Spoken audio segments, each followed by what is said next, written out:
기도 제목이 좀 모순되는 제목입니다. 그죠? 가장 가난했던 부자. 가난하면 가난했지, 또 부자면 부자였지, 왜 부자가 가난했을까? 왜 그랬을까요? 자, 우리가 왜 그랬는가를 한번 말씀을 통해 보겠습니다. 17절 오늘 본문이 이렇게 시작합니다. 예수님이 길을 가시고 계십니다. 길을 가고 계실 때 특별히 이 길은 어떤 길이냐면 예루살렘으로 올라가시는 길이세요. 이제 예수님이 마지막 생애를 준비하는 겁니다. 십자가 지시기 위해서 가는 마지막 여정의 길 가운데 한 사람이 달려옵니다. 한 사람을 만납니다. 그래서 그 사람이 꿇어 앉아서 묻습니다. 선한 선생님이여, 내가 무엇을 하여야 영생을 얻겠습니까? 영생을 얻으리까? 이 한 사람이 어떤 사람인가를 우리 다른 병행 구절인 마태복음과 누가복음에서 한번 살펴보겠습니다. 오늘 이야기가 마가복음에만 있는 것이 아니라 같은 공관복음이라 불리는 마태에도 있고요, 누가복음에도 있습니다. 한번 찾아보겠습니다. 우선 마태복음입니다. 마태복음 세 번째 페이지 올려주면 될 것 같아요. 마태복음 19장 20절에 이렇게 되어 있습니다. 자, 한번 제가 읽을게요. 그 청년이 이르되라 했습니다. 그러니까 이때 한 사람은 누굽니까? 나이적으로 볼 때 나이대가 청년인 걸 알 수 있습니다. 청년. 그리고 누가복음 18장에 가시면 18장 18절에 이렇게 되어 있습니다. 어떤 관리가. 그리고 23절에는 그 사람이 뭐라고요? 큰 부자였다. 자, 오늘 본문으로 다시 돌아오시면 22절에 이렇게 되어 있습니다. 오늘 본문 마가복음 10장 22절에 어떻게 되어 있습니까? 그 사람은 재물이 많은 거로. 이 재물이 많다를 누가복음 18장에서는 어떻게 했어요? 큰 부자라고 했습니다. 그럼 이제 정리를 해보겠습니다. 예수님이 지금 예루살렘으로 가는 길 속에서 만났던 그 여정의 시간 속에서 한 사람이 왔습니다. 그 한 사람은 우선 젊었습니다. 청년이었고요. 그리고 그의 주인은 사회적으로 아마 국가 고위 관료 정도 되는 것 같아요. 그리고 재산이 많은 큰 부자였습니다. 그러면 젊은 나이에 꽤나 성공한 자산가, 꽤나 성공한 사업가, 꽤나 성공한 부러움의 대상이라는 거죠. 여러분의 젊은 시절은 어땠습니까? 네, 그냥 가겠습니다.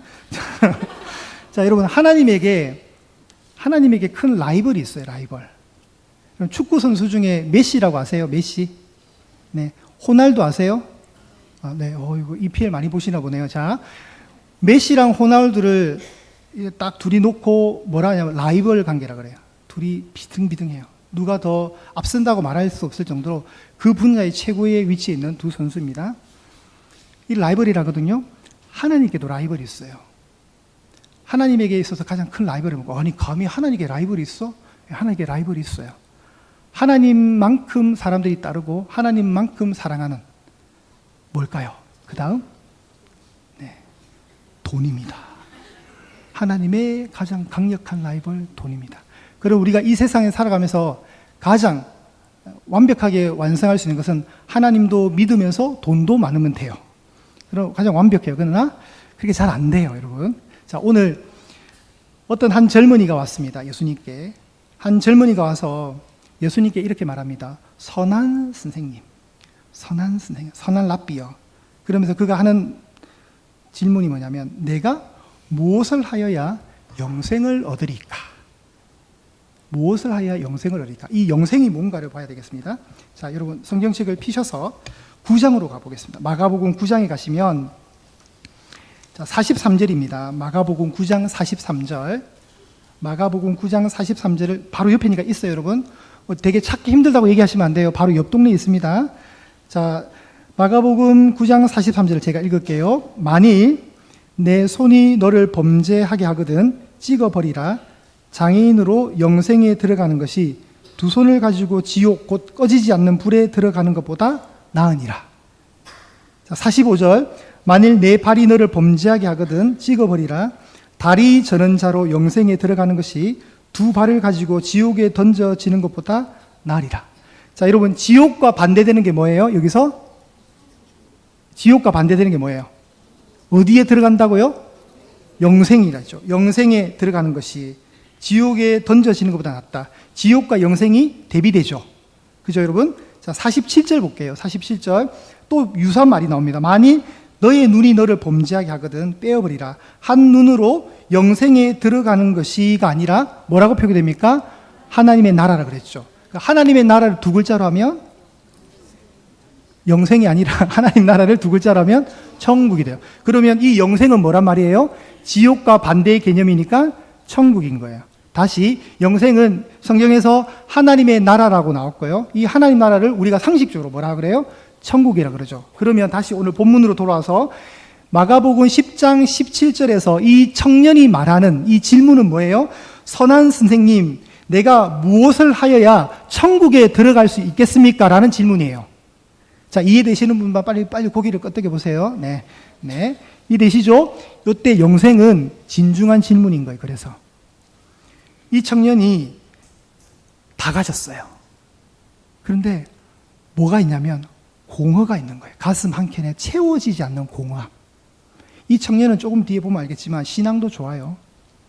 그런데 자신이 뭔가 하나가 부족하다는 걸 알아요. 그게 바로 영원한 생명에 관한 문제인 거예요. 내가 이렇게 살아도 천국에 가나? 이런 질문인 거예요. 고민인 거예요. 자, 18절입니다. 선하다는 말을 가지고 예수님이 약간 이 청년에게 우회적으로 한 방을 먹이십니다.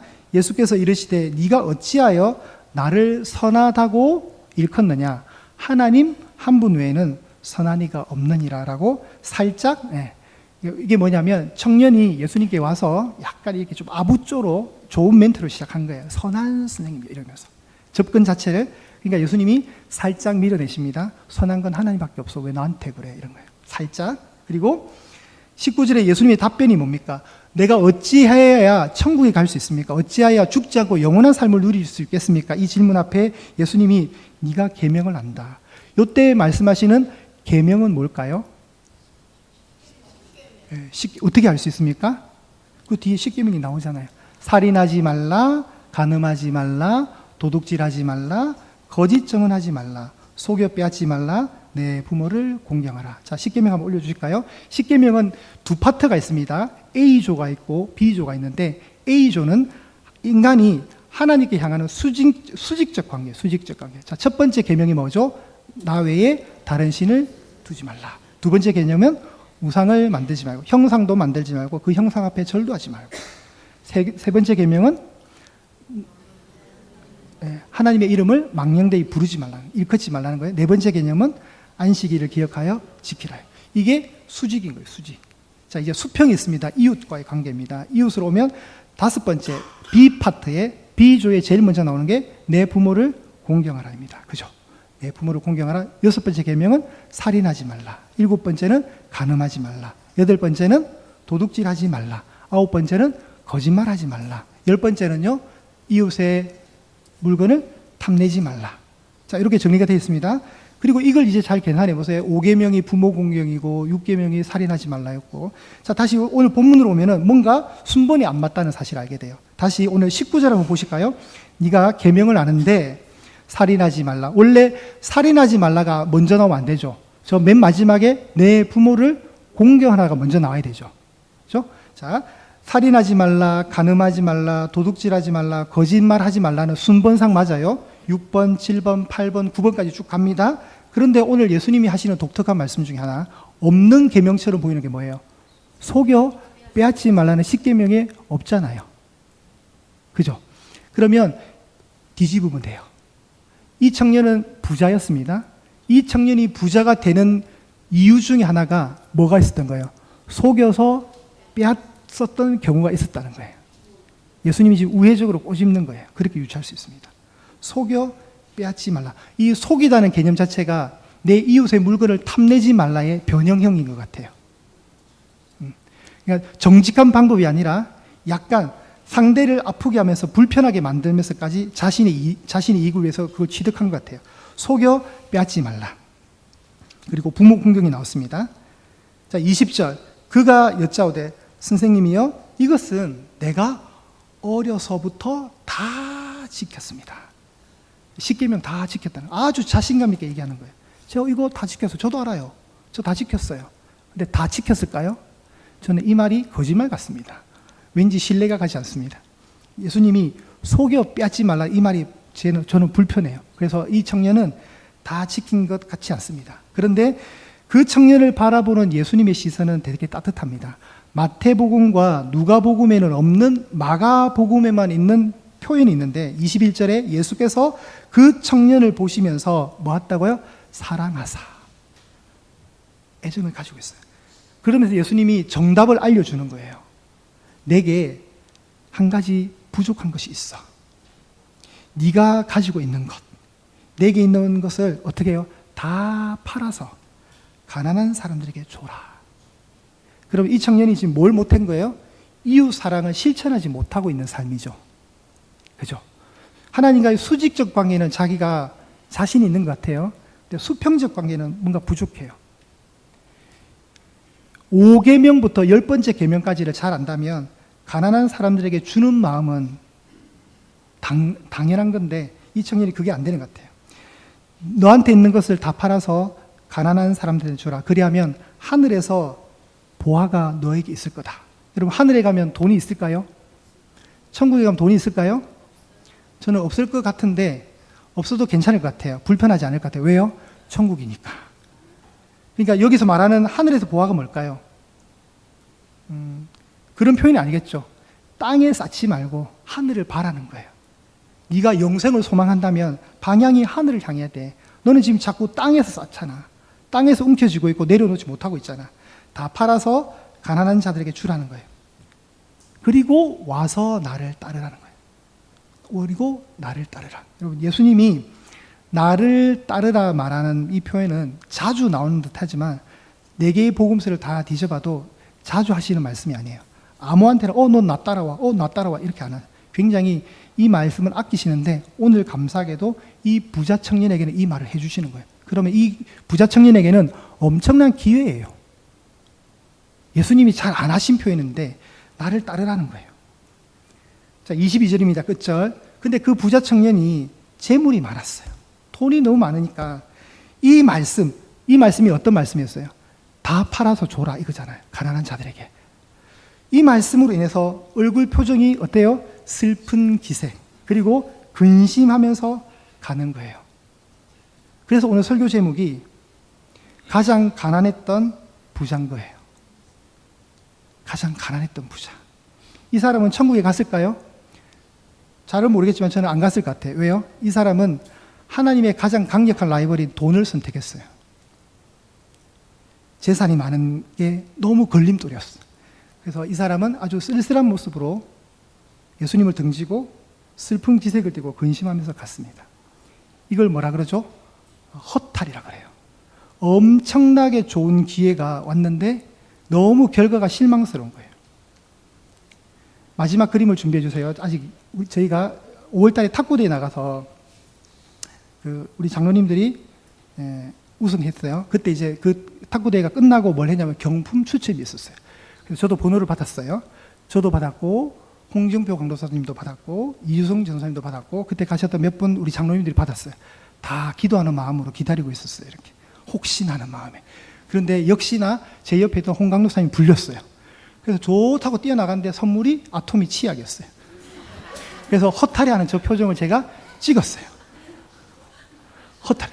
뭔가 큰 게 걸릴 줄 알아요. 그래서 경품은 초반에 걸리면 안 좋아요. 그래서 나중에 불려야 자전거라도 나오는데 막 좋다고 와 하고 뛰어나갔는데 하나 들고 온 거예요. 이렇게 허탈한 표정. 이거보다도 더 심각한 허탈한 표정이 오늘 이 청년에게 있는 겁니다. 그 돈이 뭐라고? 돈 때문에 영생의 길이 막힌 거예요. 그 돈 때문에 예수님을 못 잡은 거예요. 그 돈 때문에 예수님이 따라오라는 이 말 앞에 순종하지 못했던 거예요. 그 돈이 뭐라고? 그냥 이 보이는 이 육신의 세상이 전부인 줄 알고 그냥 이 세상에 주저앉아서 만족하려고 영원한 것을 버리고 진짜 부함을 주실 수 있는 분 예수님을 거부했던 거예요. 이 청년의 어리석음. 그런데 성경에서는 또 반대로 이런 따름에 관해서 순종한 사람들이 있습니다. 이 부르심 앞에 즉각적인 반응을 보였던 순종의 종들도 있어요. 우리 그걸 한번 찾아보겠습니다. 오늘 마가복음이니까 10장이니까 1장으로 한번 가볼게요. 여러분 한번 찾아보실까요? 마가복음 1장 펴시면 갈릴리 해변을 다니시다가 예수님이 베드로와 안드레를 만나십니다. 자, 그 장면을 한번 잠시 보겠습니다. 마가복음 1장 16절 찾으셨으면 아멘.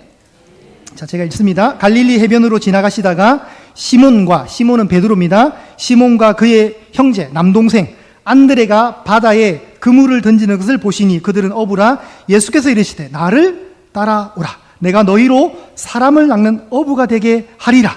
뭐 했다고요? 나를 따르래요. 예수님이 나를 따르래요. 이 말씀 자주 안 하십니다. 나를 따르래요. 그럴 때 베드로와 그의 친동생 안드레의 반응은 뭐였습니까? 곧 그물을 어떻게 했다고요? 버렸어요. 이 그물은 뭘 상징합니까? 어부에게 있어서 그물은 생계 수단이잖아요. 상징성 있는 거예요. 글을 쓰는 사람이 볼펜을 포기한다는 것은 글을 안 쓰겠다는 것과 똑같듯이, 그죠? 어부가 그물을 버린다. 그것도 곧 즉시 버렸다. 예수님 따르겠다는 거잖아요. 미련 없이 뒤도 안 돌아보고, 그죠? 그리고 바로 19절 갑니다. 또 다른 형제를 만납니다. 조금 더 가시다가 세베대의 아들 야고보와 그의 동생 요한, 형 아우를 또 부릅니다. 야고보와 요한. 이 요한은 세례 요한이 아니라 성경 요한복음의 저자, 요한계시록의 저자인 사도 요한입니다. 제자 요한. 예수님이 이 또 두 형제를 불러요. 20절 곧 부르시니 그들이 한 행동이 뭐냐면 그의 아버지 세베대, 그리고 아버지와 일을 함께하고 있던 품꾼들을 함께 버리고 예수님을 따라갑니다. 즉시 부르시니까 따라가더라는 거예요. 여기서 유추할 수 있는 건 또 뭐냐면 야고보와 그의 동생 요한은 조금 부잣집 아들. 어떻게 알 수 있습니까? 그냥 가난한 어부가 아니라 품꾼을 거느리고 있었어요. 품꾼을. 그러니까 좀 부자예요.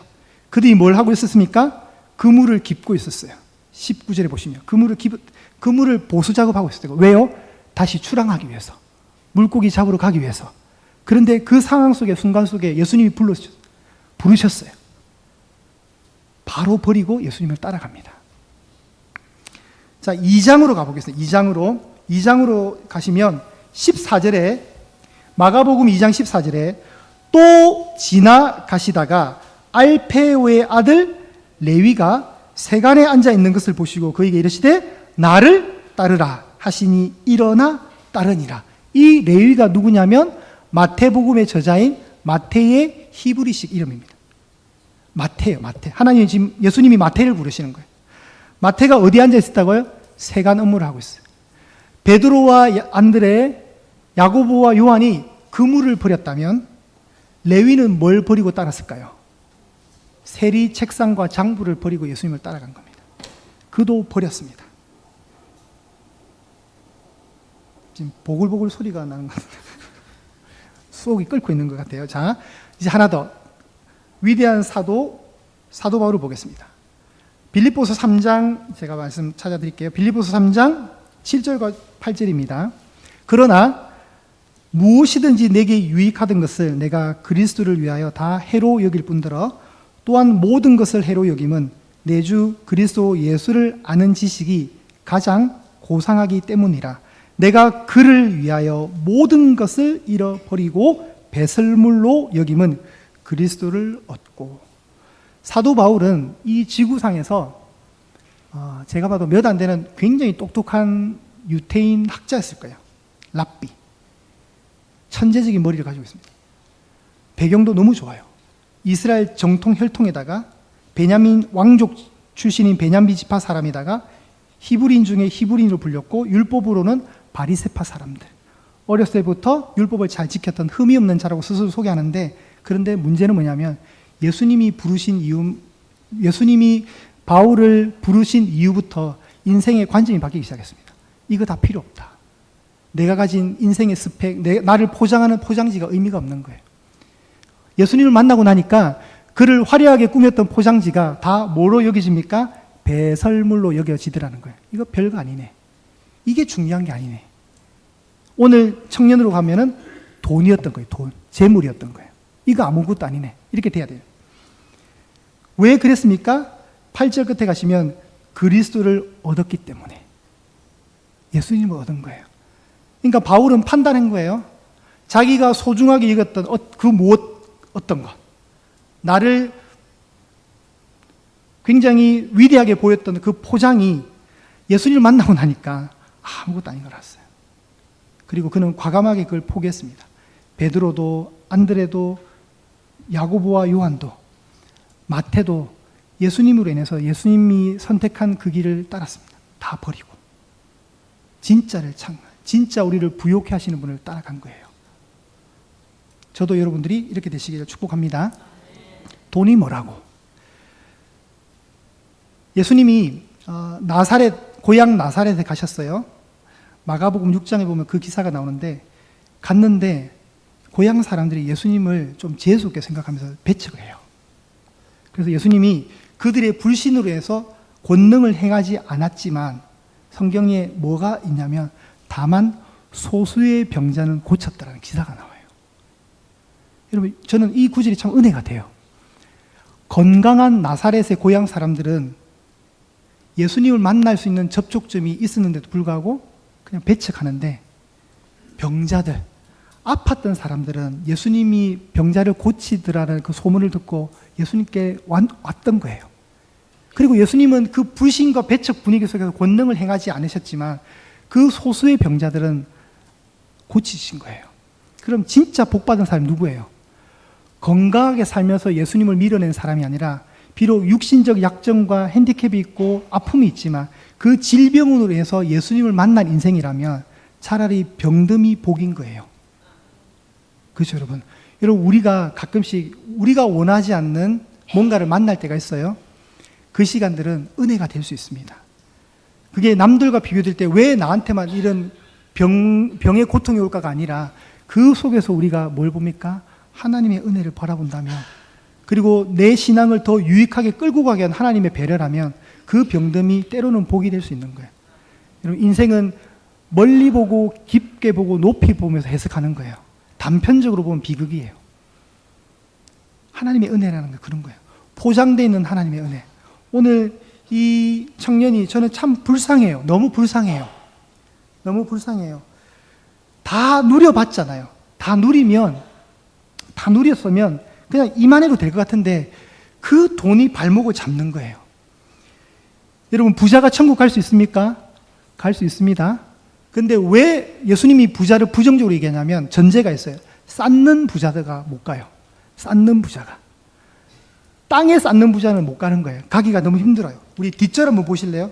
자, 마가복음 오늘 본문에서 뒷절 보시면 23절에 바로 나와요. 모든 이 상황, 근심하고 돌아간 이 청년을 뒤로하고 예수님이 뭐라 하시냐면, 예수께서 둘러보시고 제자들에게 이르시되 재물이 있는 자는 하나님의 나라에 들어가기가 심히 어렵도다. 이 재물이 있다고 해서 무조건 못 들어가는 것이 아니라, 부자라고 무조건 못 들어가는 것이 아니라 돈 앞에 영생을 거부하는 자들, 돈 때문에 영생을 못 보는 자들이 들어가기 힘든 거예요. 쌓는 부자들. 그러나 하늘의 보화를 쌓는 부자들은 갈 수 있습니다. 그래서 재물이 많더라도 예수님을 따라갈 수 있습니다. 근데 뭐가 문제냐면 돌아갈 곳이 생기게 돼요. 재물이 많을 때. 성도는 주 외에는 돌아갈 곳이 없어야 합니다. 주님 외에는. 저는 내비를 이렇게 어떤 목적지에, 제가 만약에 이제 강남으로 간다, 제가 역삼동에 간다고 이제 서대문에서 내비를 치면 보통 길이 세 가지가 나와요. 내부 순환으로 갈 수 있고, 내부 순환으로 가다가 성수대교나 혹은 동호대교로 갈 수 있고요. 그 다음 어떻게 갈 수 있냐면 한남대교로도 갈 수 있고 반포대교로 갈 수 있어요. 근데 어느 날 제가 반포대교가 좀 마음에 들어서 갔어요. 차가 밀려요. 그럼 무슨 생각이 딱 들까요? 그냥 내부 탈 걸. 그게 왜냐면 가는 길이 많아서 그래요. 근데 저는 가끔씩 길이 한 개면 좋겠어요. 후회 안 하도록. 가다가 그럼 밀리면 어떻게 될까요? 이 길밖에 없기 때문에 아무 소리 안 하는 거예요. 어떤 방법이 없어요. 그냥 이 길밖에 없어요. 운전하고 가는 길이. 그러니까 불만이 안 나와요. 여러분, 길이 많다고 좋은 게 아니에요. 예수님 위의 길들은 아무 쓸모 없습니다, 여러분. 그냥 예수님 한 분 믿고 가는 거예요. 더디더라도. 방향이 정확하면 종점이 있을 거 아니에요. 그럼 가는 거예요. 저는 여러분이 이 부자 청년처럼 되지 않기를 정말 바랍니다. 정말 중요한 걸 보십시오. 내가 가진 이 땅에서 부가 중요한 게 아니에요. 진짜 부함을 주시는 영생이라는 구원이라는 진짜 부함을 주시는, 진짜 복을 주시는 예수 그리스도를 바라보시기 바랍니다. 그래야 돼요, 여러분. 그리고 후회하시면 안 돼요. 예수님이 내가 그 길이라 했잖아요. 그럼 그 길로 가시면 돼요. 그럼 잃어버리지 않습니다. 예수님이 지시하신 그 길로 가면 우리는 잃어버리지 않습니다. 그 길이 맞는 거예요. 우리는 지금도 싸우게 됩니다. 나의 만족과 유익을 위해 살 것인가? 나의 만족과 유익을 위해서 세상 그 일에 더 많은 것들을 가지려고 하는 그 태도. 그런데 우리 인생에 예수님이 오시면 예수님의 그 믿음, 예수 그리스도의 믿음으로 말미암아 우리가 의롭게 되었잖아요. 그럼 그렇게 의롭게 된 우리는 이제 예수님 우리를 부를 때 따라오라 할 때 우리가 즉각적으로 따라간다면 우리는 대신 뭘 얻냐면 세상의 만족과 유익은 덜 얻더라도 우리는 부활의 능력을 체험할 수 있고요. 주님의 고난에 동참할 수 있고 주님의 그 죽으심 십자가의 그 생명에 함께 참여하고자 하는 신앙의 고백을 얻을 수 있습니다. 그게 여러분 불행한 게 아니거든요. 그건 불행하지 않아요. 사도 바울의 죽음과 예수님의 십자가의 죽음, 수많은 1세기 때 지금도 탄압받던 국가에서 신앙을 지키면서 순교하는 사람들의 죽음을 보고 하나님은 참 불쌍하게 죽었네라고 평가하지 않습니다. 그 길을 가셔야 됩니다. 진짜 부자가 되십시오, 여러분. 진짜 가난했던 부자가 아니라 예수 그리스도로 말미암아 진짜 부자가 되십시오. 내 안에 계신 그 주님이 가장 귀하고 내가 그분을 안다는 이 사실이 가장 복이고 나한테는 그게 최고의 기쁨이자 삶의 이유라는 사실을 여러분이 진정 고백하셨으면 좋겠습니다.